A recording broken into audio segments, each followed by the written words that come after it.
Oh, comme un goût de, il y a comme un goût de cendre dans ma terre, des espoirs calcinés et des rêves incinérés. Peut-être le climat qui brûle, peut-être l'appétit dévorant des plus puissants. Il y a comme un goût de peur chez les enfants, les petites filles étouffent des cris derrière les maisons. Et les petits garçons sur le chemin de l'école sont dépouillés de leur courage naissant. Il y a comme un goût d'injustice dans l'économie, l'argent détourné se déverse de toutes parts dans les poches des uns, tandis que la sueur salée des autres s'évapore entre leurs mains vides. Il y a comme un goût de dictature au sein des démocraties, la même main invisible qui choisit chacun des candidats. Et les machines qui soivent les résultats des élections avant le décompte des bulletins. Il y a comme un goût de divorce avant même le mariage, une voix métallique qui résonne au cœur de la société et qui déclare une guerre à perpétuité entre les hommes et les femmes. Il y a comme un goût d'ignorance dans l'opinion publique, quelque chose de desséché dans les informations mainstream et quelque chose de prématuré dans les conclusions du tout venant.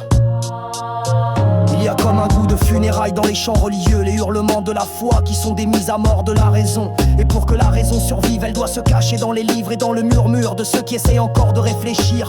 Quand tout chante est pris, il y a comme un goût de trahison dans les amitiés. Les grandes amitiés sont mortes avec le passage du bac, et elles ont été remplacées par les grandes ambitions et les grandes jalousies, par le poison de la comparaison douloureuse.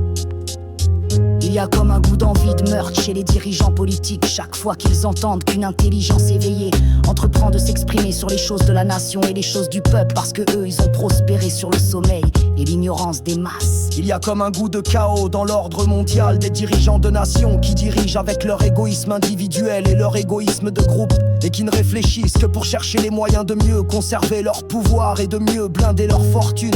Il y a comme un goût d'indifférence dans le ciel, des milliards de prières qui se brisent contre le mur du grand silence cosmique. Et les croyants qui sont obligés de se répondre eux-mêmes en remplissant le ciel des projections de leurs propres pensées, de leurs propres chimères.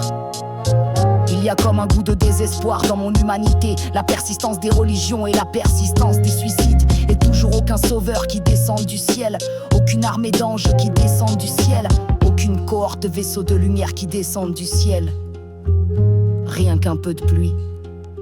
Il y a comme un goût de guerre civile qui s'approche peu à peu. La grande déflagration de la lutte lancinante des classes, pas si lancinante, car la classe dominante est en guerre déclarée. Ce sont les classes pauvres et les classes moyennes qui ne voient rien derrière le voile de l'alcool et du rire bête.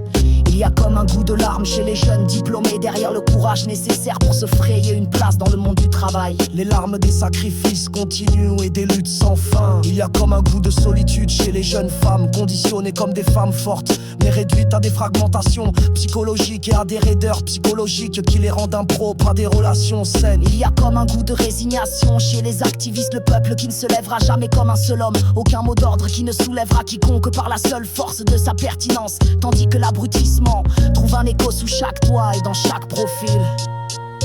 Il y a comme un goût de révolte dans le rap, la seule musique qui regarde en face les problèmes les plus importants et qui refuse d'annoncer les mêmes âneries que les autres musiques destinées à faire tourner les reins et à faire sautiller les seins. Alors on trouve toujours le temps de chanter et de danser. La vie sur terre est rire et larmes, feu vivant et peur glacée. Grand saut et grande chute, la volonté de se relever et de continuer d'avancer. La grande promesse vient de la vérité elle-même.